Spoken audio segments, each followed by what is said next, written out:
menjalankan sholat, iqamus sholat. Wa iqamis sholat, melaksanakan sholat. Maka bagi siapapun yang tidak meyakini sholat wajib, maka runtuhlah keimanannya.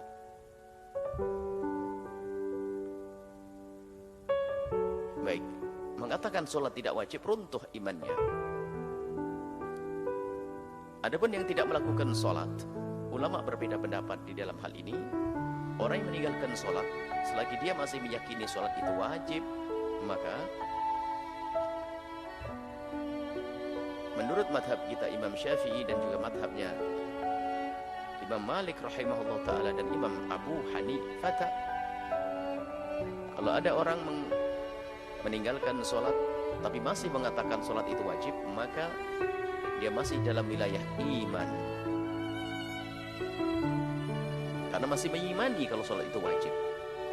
Cuman karena dia telah meninggalkan sholat, maka hukuman bagi orang yang meninggalkan sholat karena malas-malasan, hukumannya adalah dipenggal lehernya. Setelah istitab, diminta untuk tobat kembali kepada Allah untuk melaksanakan sholat, kalau masih tidak mau, minta lagi, tidak mau, dijelaskan lagi, tidak mau, maka diangkat pedang di atas lehernya. Masih mau terus membangkang, kalau masih terus diturunkan pedang itu untuk memenggal lehernya. Dan setelah mati dia masih dikubur di kuburannya kaum muslimin. Karena apa? Dia masih meyakini sholat itu wajib, tidak dianggap sebagai seorang yang murtad. Menurut madhab Imam Ahmad ibn Hanbal, bagi siapapun yang meninggalkan sholat dengan malas-malasan, maka dia adalah telah murtad. Seperti sabda Nabi, bainal amti wa bainal kufri tarkus sholati, yang memisah antara seorang hamba dengan kekafiran hanya meninggalkan sholat. Artinya menurut madhab Imam Ahmad ibn Hanbal, barang siapa yang meninggalkan sholat, maka dihukumi sebagai seorang yang keluar daripada iman. Na'udzubillah. Hati-hati. Keluar daripada iman artinya apa? Orang murtad diistitab, diminta untuk tobat. Dan jika ternyata dia tidak mau tobat, maka biarpun dia meyakini sholat itu wajib, tapi karena dia telah meninggalkan sholat, dianggap orang yang telah hilang imannya. Maka diminta tobat, tobat, dan tobat. Setelah dia tetap tidak mau bertobat, maka diangkat pedang di atas lehernya. Dan masih tidak mau bertobat, diturunkanlah pedang ke lehernya. Dan setelah terpenggal lehernya, dia tidak boleh dikubur di kuburan kaum muslimin, karena dia telah murtad menurut madhab Imam Ahmad ibn Hanbal. Hati-hati urusan sholat dan dosa besar di hadapan Allah. Jangan sampai ada di antara kita mudah meninggalkan sholat. Mulai dari ngentengin sholat, menunda-nunda waktu sholat, sampai keluar dari waktunya. Na'udzubillah, dosa besar.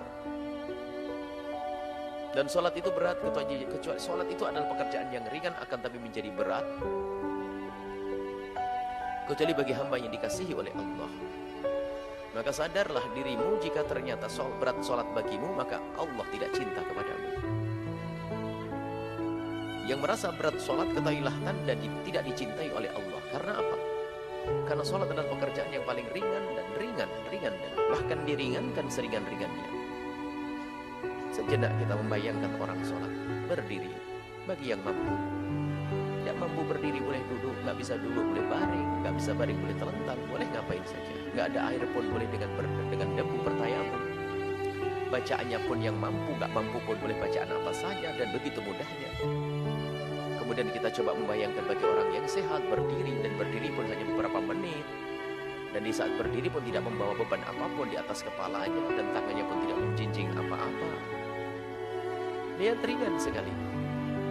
Lebih berat di saat kita harus mengangkat semen, harus menyorong gerobak, harus nyetir sepeda motor bermenit-menit, berjam-jam, lebih tegang lagi, lebih berat daripada sholat. Kalau kita bayangkan berapa menit sholat subuh, 2-3 menit, sholat zuhur 4-5 menit, 4-5 menit sudah sholat luar biasa panjangnya itu.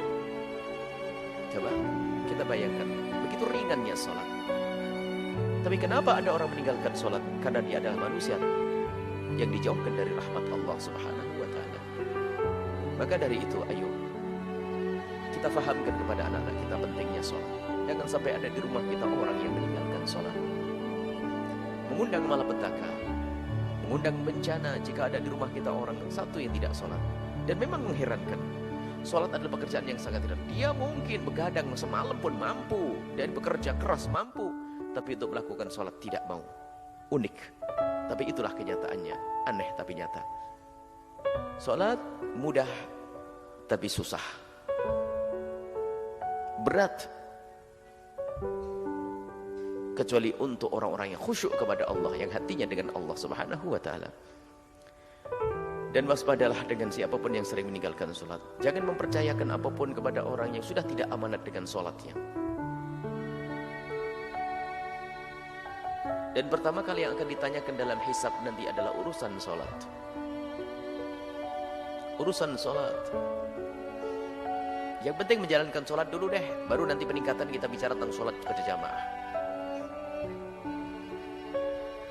Dan di sisi lain kami husnudzon kepada hamba-hamba Allah yang ada di pasar-pasar sana, di pabrik-pabrik sana. Di saat mereka meninggalkan sholat, prasangka baik kami kepada mereka. Sungguh mereka di saat meninggalkan sholat bukan karena mereka ingin menantang Allah atau ingin masuk neraka, tidak. Banyak di antara mereka meninggalkan sholat itu karena mereka tidak mengerti bagaimana caranya sholat yang sangat mudah itu. Karena minimnya, sedikitnya ilmu mereka, mereka menganggap kotor itu adalah najis. Mereka menganggap wudhu itu adalah berat, repot harus pergi ke masjid mengambil air wudhu yang ada di masjid. Dia tidak mengerti bahwasanya segelas air pun bisa digunakan untuk berwudhu. Dan di atas lumpur pun dia boleh sholat. Bahkan di bengkel yang penuh dengan uli pun dia boleh sujud di situ dan sah sholatnya, karena oli tidak najis. Tepung tidak najis. Bahkan mungkin dedak apa itu, katul atau merang itu juga suci. Kalaupun sholat sujud di atasnya juga sah. Sayur suci. Karena minimnya ilmu mereka sehingga menganggap sholat di situ tidak boleh. Itulah prasangka baik kami kepada mereka, bahwa mereka tidak melakukan sholat bukan karena ingin menantang Allah, akan tapi tidak mengerti bagaimana cara sholat yang mudah. Termasuk mereka yang di nelayan, di kapal-kapal banyak yang tidak sholat. Itu bukan karena mereka menantang Allah, mereka takut dengan neraka Allah, tapi karena mereka tidak mengerti bagaimana caranya sholat di atas kapal yang sangat mudah. Gak bisa berdiri, boleh duduk, dan bisa, pokoknya mudah intinya sholat itu. Dimudahkan semudah-mudahnya. Karena apa? Bagi yang meninggalkan sholat, hukumannya adalah besar, sebesar-besarnya hukuman. Mengerikan. Dan jangan sampai ada orang membangun rumah Anda, ternyata dia juga tidak sholat. Anda akan berikan makan kepada orang yang tidak sholat di rumah Anda. Bahkan mungkin seorang ustadz lupa dan lalai yang membangun masjidnya adalah orang yang tidak sholat. Masjid dibangun untuk sholat, dibangun oleh orang yang tidak sholat. Barangkali ini ustadz yang mati hatinya, tidak peka, hanya memikirkan tentang suksesnya pembangunan kepanitiaan periode dia saja. Tidak berpikir bahasanya dakwah adalah harus dirasakan oleh semua umat Nabi Muhammad SAW. Sehingga namanya tukang pun tidak merasa mendapatkan seruan dakwah ustadz tersebut. Bisa jadi ustadz itu masuk neraka terlebih dahulu sebelum tukang yang tidak sholat. Karena apa? Tidak mengarahkan, tidak memberikan pengarahan kepada tukang yang bekerja untuk melakukan sholat.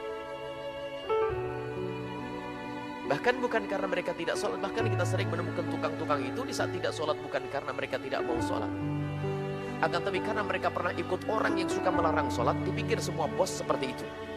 Maka Anda jangan ragu, di dalam hati mereka ada keimanan. Maka siapapun yang bekerja dengan Anda, maka ingatkan mereka agar bisa melakukan sholat. Dan sungguh mereka sesungguhnya rindu kepada sholat. Karena biasa ikut orang yang tidak pernah menyuruh sholat, bahkan mungkin melarang sholat, sehingga mereka pun akhirnya di saat bekerja di tempat lain menganggap semuanya sama, sehingga mau melakukan sholat pun ragu-ragu. Dan ternyata banyak di antara mereka di saat diberi kesempatan untuk sholat, kegembiraan yang ada di wajahnya, di hati, dan terbaca dari wajah mereka. Mereka senang dengan itu semuanya, karena di hati mereka ada keimanan. As-sholat, ini pondasi Islam yang kedua adalah sholat. Jangan sampai ada di antara kita yang tidak melakukan sholat. Na'udzubillah. Juga harus dihadirkan ilmu sholat yang praktis. Kita ada di samping puasa praktis, ada sholat praktis, sholat yang mudah, sholat yang gampang. Jadi siapapun bisa belajar sholat, biarpun 2 menit. Orang mu'alaf baru masuk Islam 2 menit langsung bisa sholat. Ibu-ibu nggak bisa baca Fatihah pun bisa langsung 2 menit bisa sholat. Makanya kalau ada seorang yang tidak bisa sholat, itu yang salah adalah gurunya. Jadi tidak ada orang yang tidak bisa sholat. Semuanya bisa sholat. Karena begitu mudahnya sholat.